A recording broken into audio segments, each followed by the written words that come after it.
BP, sugar, thyroid, obesity, hormone సమస్యలని మందులు లేకుండా నేచర్ మంత్ర ఫుడ్ తో రివర్స్ చేసుకోండి. టాటానగర్ నుండి బయలుదేరిన రైలు ఒక్కసారిగా యలమంచిలి రైల్వే స్టేషన్ దగ్గరకు వచ్చేటప్పటికి ప్రమాదానికి గురైంది.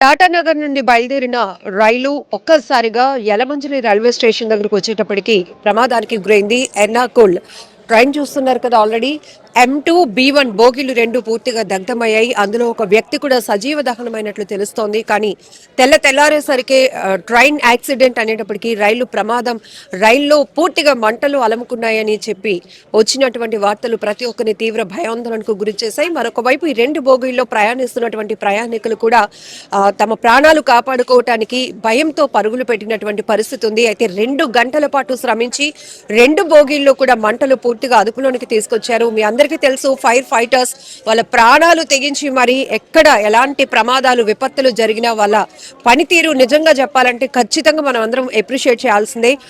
వీళ్ళతో కూడా మాట్లాడదాం ఒకసారి. ఎన్ని గంటలకు? మనకి అరౌండ్ గా 12:50కి జరిగి ఉంటుంది మేడం. మనకి ఫైర్ అనేది ట్రైన్లోను మనకి 1:05 మనకు కాల్ అనేది వచ్చింది. వచ్చిన వెంటనే మన యలమంచిలి నుంచి ఫైర్ వెహికల్ మా సిబ్బందితో పాటు నేను వచ్చి ఇక్కడికి రావడం అయింది. మనం వచ్చేటప్పటికి దట్టమైన పొగ మంటలతోని మొత్తం స్టేషన్ అంతా అసలు దారి అనేది కనిపించకుండా ఉందా సార్. మన దగ్గర ఈ మాస్కులు ఇవన్నీ ఉండడం, మనం వెళ్ళి దగ్గర నుంచి ఫైర్ ఫైటింగ్ చేసాం. అప్పుడు ఇంత పెద్ద ఫైర్ ఉండడం వల్ల మనం ఏం చేసామంటే మన వెహికల్ సరిపోదని చెప్పి మా డిస్టిక్ ఫైర్ ఆఫీసర్ గారు డిఎఫ్ఓ గారికి కాల్ చేస్తే ఆయన ఇక్కడికి అటెండ్ అయ్యి అనకాపల్లి నుంచి ఒక 2 వెహికల్స్ రప్పించాం మేడం. అనకాపల్లి 2 వెహికల్స్, నక్కపల్లి మొత్తం 4 వెహికల్స్తో కూడా ఇంచుమించు 1 hour 45 minutes దగ్గర మనం కంప్లీట్ చేసాం మేడం ఫైర్ అనేది. మిగతా బోగిలకి మనం అంటుకోకుండా ఏం చేసామంటే బోగిలు కట్ చేయించాం మేడం. మిగతా మొత్తం బోగిలు ఉన్నాయి కదా, ఈ 2 బోగిలు బ్యాక్ ఫ్రంట్ అట్లా విడగొట్టేసి అటు జరిపించి ఇటు జరిపించడం వల్ల మిగతా బోగిలకి మంట అనేది వ్యాపించకుండా ఈ 2 బోగీలు కాలిపోయిన బోగీలు ఏవైతే B2 M2B1 ఉన్నాయో రెండిట్లో దేంట్లో ఫస్ట్ ఫైర్ వచ్చింది? ఏదది B1 డోర్ దగ్గర నుంచి వచ్చి B2 దీనికి అంటుకుంది. మేము వచ్చేటప్పటికి B1 లో కొంచెం ఎక్కువ ఫైర్ ఉంది, తర్వాత M2 లో తక్కువ ఉంది. మేము వచ్చేటప్పటికి ఈ ఫైర్ అనేది ఈ 2 బోగీలు కూడా అంటుకోవడం జరిగింది మేడం. మేము 2 బోగీలకి మా దగ్గర ఉన్న ఫోము వాటర్తోని దాన్ని ఫైర్ అనేది కంట్రోల్ చేయడం జరిగింది మేడం. సో మొత్తం ఎన్ని ఫైర్ వెహికల్స్ వచ్చాయి సార్? ఎంతమంది సిబ్బంది ఎన్ని గంటల పాటు శ్రమించాల్సి వచ్చింది? 4 ఫైర్ వెహికల్స్ వచ్చాయి మేడం. సిబ్బంది ఒక 25 members సిబ్బంది అటెండ్ అయ్యాము. మేము తర్వాత రైల్వే వాళ్ళు తర్వాత వచ్చారు. అందరం కలిసి దాన్ని కంట్రోల్ చేయడం అయింది మేడం. పూర్తిగా దట్టమైన పొగ అలముకుంది. చూసేటప్పటికి బోగీలు 2 అట్లా తగలబడిపోతున్నటువంటి పరిస్థితి. అందులో ఉన్న ప్రయాణికులు ఎలా ఉన్నారు ఏంటి అనేటప్పటికి మొత్తం లగేజ్ అంతా కూడా కాలిపోయినట్టు. మేము వచ్చేటప్పటికి ప్రయాణికులంతా భయభ్రాంతులయ్యి వీళ్ళు ఇదంతా ఈ రోడ్ నుంచి అందరూ బయటికి వెళ్ళిపోతున్నారు. సిబ్బంది అది ప్రయాణికులంతా వాళ్ళ లగేజ్ అది 90% వాళ్ళది ఉండిపోవచ్చు మేడం, లోపల కాలిపోవచ్చు. దాన్ని మనం ఐడెంటిఫికేషన్ అయితే చేయలేదు. ఆ లగేజ్ అనేది ఐడెంటిఫికేషన్ చేయలేదు. 90% ఆ లగేజ్ కొంతమంది బ్యాగులతో రావడం మేమైతే అబ్జర్వ్ చేసాం. ఇంకా ఎక్కువ లగేజ్ ఉన్న మాత్రం దాంట్లో లగేజ్ ఉండిపోవచ్చు. ప్రైమరీగా ఏమి ఇష్యూ? అది ప్రైమరీగా ఇష్యూ అనేది మనం ఐడెంటిఫై చేయలేము మేడం. అప్పుడే మనం ఏదైతే మనం దాన్ని ప్రాథమిక విచారణ జరిపించిన తర్వాత దాన్ని ఐడెంటిఫికేషన్ అనేది మనం చెప్పగలం. ఇప్పుడైతే ప్రెజెంట్ అయితే మనం ఏంది అసలు ఫైర్ యాక్సిడెంట్ ఎలా జరిగిందని మనం అప్పుడే దాన్ని చేయలేము మేడం. మనం ఇంకా కన్ఫర్మేషన్ అనేది రైల్వే డిపార్ట్మెంట్ నుండి కన్ఫర్మ్ చేయాలి వాళ్ళు. ఒక విధంగా అయితే బాడీ అనేది కనిపిస్తుంది కానీ అది ఇంకా ఐడెంటిఫై చేయాలి. వాళ్ళు అధికారికంగా వాళ్ళు ప్రకటిస్తారు. ఐడెంటిఫై అవుతోంది అంటున్నారు, ఎవరు ఏంటి అనేది తెలీదు. కానీ ఆ బాడీ కండిషన్ ఎట్లా ఉందండి? అంత స్థాయిలో మంటలు చెలరేగినప్పుడు ఒక మనిషి రైల్వే బోగి దగ్ధమైనప్పుడు ఖచ్చితంగా ఫైర్ ఎక్కువే వస్తుంది. ఎందుకంటే కంబస్టబుల్ మెటీరియల్ ఉంటుంది అందులోని, సీట్లు, తర్వాత బెడ్ సీట్స్ అవన్నీ ఉంటాయి కాబట్టి ఫైర్ స్మోక్ ఎక్కువగా ఉంది కాబట్టి ఆ పరిస్థితిలో చనిపోయి ఉండొచ్చు. ఇంకా అధికారికంగా ప్రకటించలేదు. వాళ్ళు పూర్తి స్థాయిలో వారు ప్రకటిస్తారు. ఒకవేళ ఈ ట్రైన్స్ లో టెక్నికల్ లోపాలు ఏవైనా వచ్చి దానివల్ల ఫైర్ ప్రమాదం అయితే గనుక ఈ లోపల పూర్తిగా కాలిపోవడానికి ఏ మెటీరియల్ టెక్నికల్ అంటే కంబస్టబుల్ మెటీరియల్ ఎక్కువగా ఉంటుంది కదండి. బెడ్ సీట్స్ ఉంటాయి కదా, తర్వాత సీట్లు ఉంటాయి, సీట్లలో కంబస్టబుల్ మెటీరియల్ ఉంటుంది. దానివల్ల ఫైర్ అవడానికి అవకాశం ఉంటుందండి. ఎక్కువగా మెటీరియల్ ఉంటుంది. ఓకే.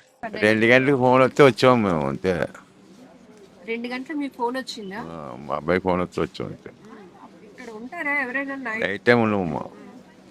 7, 8 వెళ్ళిపోతాం. మళ్ళీ ఉదయం 6 ఆ టైంకి వస్తాం అంతే. మీరు ఉదయం వచ్చినప్పటికి ఎలా ఉంది ఇక్కడ పరిస్థితి? మామూలుగా ఇలాగ ఉన్నారు, జనం పొలగా ఉన్నారు. భోగి మంట మొత్తం భోగిలు కాలి పొగ వస్తుందండి మేము వచ్చేటప్పటికి. పొగ వస్తుంది అంతే. ఇంతకు ముందు ఎప్పుడైనా ఇలాంటి ప్రమాదాలు జరిగాయి ఇక్కడ? ఇక్కడ జరగలేదు కానీ రైల్వేలో చాలా చోట్ల జరుగుతుంటాయి. ఎక్కడో అక్కడ జరుగుతూనే ఉంటాయి కదా. ఇక్కడైతే ఎప్పుడు జరగలేదు మాకు తెలిసి. ఎక్కడో అయితే జరుగుతూనే ఉంటుంది డైలీని. టాటానగర్ ఎర్నాకుళం 18189 ట్రైన్ మనం చూస్తున్నారు కదా. ఎక్స్ప్రెస్ లో ఒక్కసారిగా 2 బోగీల్లో చెలరేగినటువంటి మంటల వల్ల కలిగినటువంటి బీభత్సం ఇది. చాలా దారుణమైన కండిషన్ ఉంది. లోకో పైలట్ మొదటి ప్రమాదాన్ని గుర్తించారు. బ్రేక్ వేస్తున్నప్పుడు ప్రెజర్లో డిఫరెంట్ రావటాన్ని ఏదో టెక్నికల్ ఇష్యూ ఉంది అని ఆయన గమనించడంతో అలర్ట్ అయ్యారు. ఎలమంచిలి రైల్వే స్టేషన్ వరకు వచ్చేటప్పటికి ట్రైన్ని నిలిపివేయటం జరిగింది. ఒక్కసారిగా M2B1 ఈ 2 కోచ్ల్లో 2 బోగీల్లో కూడా పూర్తిగా దట్టమైన పొగలు అలుముకున్నాయి. మంటల్లో పూర్తిగా మొత్తం కాలి బూడిదైనటువంటి పరిస్థితి. మీకు ఇన్సైడ్ చూస్తే కనుక బోగీల్లో ఏది కూడా మిగలలేదు. సో ఒక్కసారిగా ప్రమాదాన్ని గమనించినటువంటి ప్రయాణికులు ఈ ట్రైన్ ఆపిన వెంటనే కూడా చాలా ఫాస్ట్గా అందరూ కూడా భయంతో పరుగులు పెట్టారు. అయితే ఇందులో చూడొచ్చు మనం లగేజ్లు కూడా పూర్తిగా కాలి బూడిదైనటువంటి పరిస్థితి. అయితే M2B1లో ఒక 70 years ఏజ్ ఉన్నటువంటి విజయవాడకు చెందినటువంటి వ్యక్తికి సజీవ దహనమైనటువంటి దుర్ఘటన చాలా బాధాకరం. ఇప్పటికే అధికారులు ఇన్ఫర్మేషన్ ఇవ్వడంతో వాళ్ళ అమ్మాయి కూడా ఎలమంచిలి రైల్వే స్టేషన్కు చేరుకున్నారు. ఇప్పుడే అనకాపల్లి జిల్లా కలెక్టర్ విజయ కృష్ణన్ గారు కూడా మాట్లాడడం జరిగింది. సో ప్రమాదం చాలా బాధాకరం. ఏదైతే ఈ ప్రమాదంలో మృతి చెందినటువంటి కుటుంబానికి తన ప్రగాఢ సానుభూతి తెలుపుతున్నానన్నారు. అయితే ఇమీడియట్గా ప్రమాదం ఈ మంటలు చెలరేగిన వెంటనే కూడా అగ్నిమాపక సిబ్బంది కావచ్చు, GRPF, జనరల్ పోలీస్ అందరూ కూడా పెద్ద ఎత్తున రెస్క్యూ కొనసాగించి ఇది ప్రమాదం మరింత పెరగకుండా ఈ 2 బోగీలు ఏవైతే ప్రమాదానికి గురయ్యాయో అగ్నిని కీలలు ఎగసి పడుతున్నటువంటి పరిస్థితి ఉందో ఇమీడియట్గా ఆ ట్రైన్ నుంచి ఈ 2 కోచ్లను కూడా డిస్కనెక్ట్ చేయడం జరిగింది. ఆ తర్వాత మిగతా ప్రయాణికుల్ని 4 ప్రైవేట్ ట్రావెల్ బస్సుల్లో వాళ్ళని సామర్లకోట తరలించడం జరిగింది. అక్కడి నుంచి వారు ప్రయాణం కొనసాగించడానికి ప్రాపర్ ట్రైన్ కూడా వాళ్ళకి సర్వీస్ అందించడం కూడా జరుగుతుందని చెప్తున్నారు. అయితే ఇక్కడ మనం చూడొచ్చు, ఇప్పుడు ఈ ట్రైన్కి సంబంధించి డిస్కనెక్ట్ అయినటువంటి ట్రైన్ ఇప్పుడే మూవ్ అవ్వడం కూడా జరిగింది ఎర్నాకుళంకి. సో ఇది అనకాపల్లి దాటిన తర్వాత నర్సంపల్లి అనే ఏరియాకి వచ్చేటప్పటికి ఇందులో పొగలు రావటం అనేది గమనించినట్లు తెలుస్తోంది. ఇమీడియట్గా యలమంచిలి రైల్వే స్టేషన్లో దీన్ని నిలిపివేశారు. పూర్తిగా మనం ఒకసారి చూడొచ్చు, M2B1 2 కూడా AC కోచ్లే. ఈ రెండిట్లో కూడా పూర్తిగా ప్రమాదం జరగడం.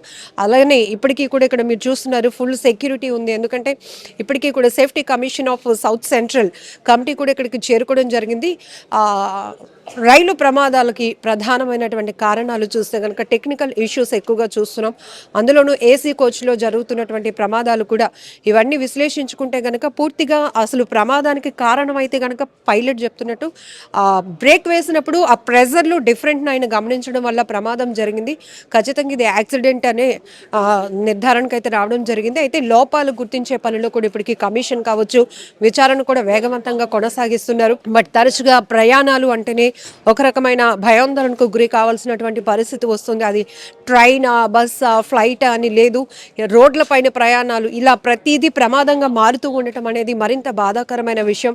ఈరోజు టాటానగర్ నుంచి బయలుదేరి ఎర్నాకుళం వైపు వెళ్తున్నటువంటి ఎర్నాకుళం ఎక్స్ప్రెస్ అనేది ఎలమంచిలి దగ్గరకు వచ్చేటప్పటికి ఇలా ప్రమాదానికి గురి కావటం ఎగ్జాక్ట్లీ ఎర్లీ అవర్స్ 12:45 టైంలో ఈ ప్రమాదాన్ని అయితే గుర్తించడం జరిగింది. ఒక బోగీలో మంటలు చెలరేగటం, ఆ పక్క బోగీకి కూడా అది వ్యాపించడం వల్ల మొత్తం 2 బోగీలు పూర్తిగా B1, M2 2 కోచ్లు కూడా 2 బోగీలు పూర్తిగా దగ్ధమయ్యాయి. మిగతా దాన్ని ఇమ్మీడియట్గా అలర్ట్ అయ్యి దాన్ని డిస్కనెక్ట్ చేయటం వల్ల పెద్ద ప్రమాదమే తప్పిందని చెప్పొచ్చు. అయితే ఇందులో ప్రయాణించే వాళ్ళు 143 మంది 2 కోచ్ల్లో ఉన్నారు. వారందరినీ కూడా 4 ప్రైవేటు ట్రావెల్ బస్సులను ఏర్పాటు చేసి వారిని ప్రస్తుతానికైతే సామర్లకోట వరకు అక్కడి వరకు తరలించారు. అక్కడి నుంచి వారు ప్రాపర్గా వాళ్ళు ప్రయాణం చేయాల్సినటువంటి పరిస్థితిని బట్టి ట్రైన్ సర్వీస్ని అందిస్తామని కూడా చెప్తున్నారు. ఏది ఏమైనప్పటికీ ఒక్కసారిగా తెల్లారేసరికి ఎలమంచిలిలో ఎర్నాకుళం ఎక్స్ప్రెస్లో రైలు మంటలు చెలరేగాయి అని వార్త వచ్చిన వెంటనే ప్రతి ఒక్కరు తీవ్ర భయాందోళనకు గురయ్యారు. దాంతోపాటు అందులో ప్రయాణిస్తున్న వాళ్ళు కుటుంబాలు అయితే గనక ఒక రకమైన ప్యానిక్లోనికి వెళ్ళిపోతారు. ఎందుకంటే పలానా ట్రైన్లో పలానా బోగీల్లో ప్రమాదం జరిగిందంట, కాలి బూడిదయ్యాయి అంటారు. కానీ అందులో ప్రయాణిస్తున్న మా వారి పరిస్థితి ఏంటి అంటూ కూడా చాలామంది ఒక రకమైన ఆందోళనకు భయానికి గురయ్యే పరిస్థితులు కూడా ఉంటాయి. ప్రస్తుతానికైతే మిగతా వారందరూ కూడా ఇంకెవ్వరికి ఎటువంటి గాయాలు కూడా కాలేదు, అందరినీ సేఫ్గా తరలించామని చెప్తారు. అయితే ఇప్పుడు మీరు చూస్తున్నటువంటి ఈ కోచ్ ఏదైతే ఉందో B1 దీంట్లో మాత్రం విజయవాడకు చెందిన 70 ఏళ్ల వ్యక్తి, ఆయన పేరు చంద్రశేఖర్గా తెలుస్తుంది. ఆయన మాత్రం అందులో ఉన్నట్టుగానే సజీవ దహనం అయిపోయారు.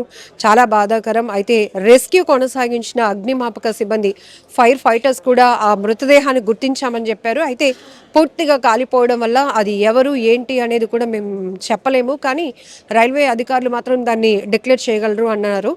ఆ ప్రకారంగానే ఇప్పుడు కలెక్టర్ గారు మాట్లాడినట్టు కూడా ఆయన ఏజ్ 70 years ఉంటుంది, విజయవాడకు చెందినటువంటి వ్యక్తిగా చెప్తున్నారు. పూర్తి వివరాలు అయితే కనుక ఇంకా చెప్పలేదు, కానీ ఇన్ఫర్మేషన్ ఇవ్వడం వల్ల వాళ్ళ అమ్మాయి కూడా రైల్వే స్టేషన్కు చేరుకున్నారు అని చెప్తున్నారు. ఏది ఏమైనప్పటికీ కూడా ఇది ఒక బాధాకరమైన దుర్ఘటన అనేది చెప్పాలి. ఒక్కసారిగా ప్రయాణాలు గమ్యస్థానానికి చేరాల్సిన వాళ్ళు ఒక్కసారిగా ఇట్లాంటి ప్రమాదాల వల్ల తీవ్ర భయభ్రాంతులకు గురి కావాల్సినటువంటి పరిస్థితులు ఉంటాయి.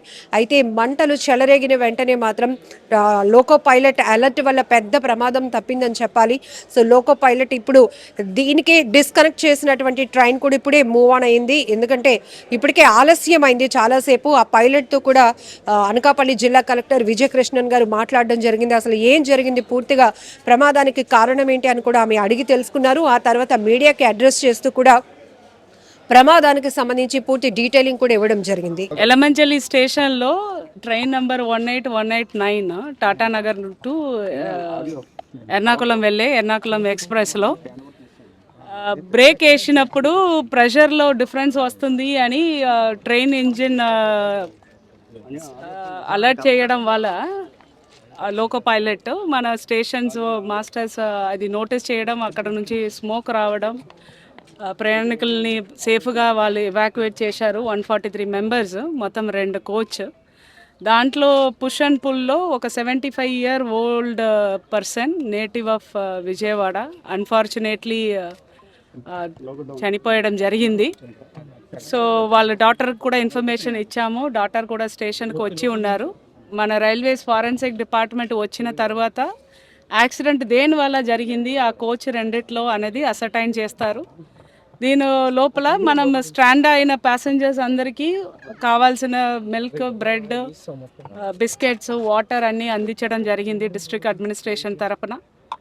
వాళ్ళు ఆ 2 కోచ్ మాత్రం ఇక్కడే ఉంచేసి మిగిలిన కోచ్ అన్నిట్లో కనెక్ట్ చేసి వాళ్ళు ఎర్నాకుళంకి ఇప్పుడే బయలుదేరారు. ప్యాసింజర్స్ అందరితో కూడా మాట్లాడడం జరిగింది, అష్యూరెన్స్ ఇవ్వడం కూడా జరిగింది. లోకో పైలట్తో కూడా మాట్లాడాను. He is saying that it is an purely an accident. దేనివల్ల జరిగింది అన్నది రైల్వేస్ ఫారెన్సిక్ డిపార్ట్మెంట్ చెప్పిన తర్వాతనే మనం చెప్పగలుగుతాము. చనిపోయిన వాళ్ళ ఫ్యామిలీకి మన deep sympathies.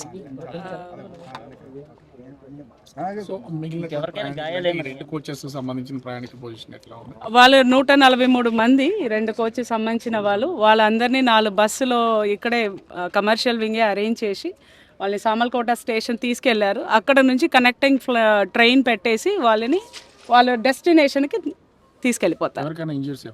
No injuries, everyone is safe. Thank you.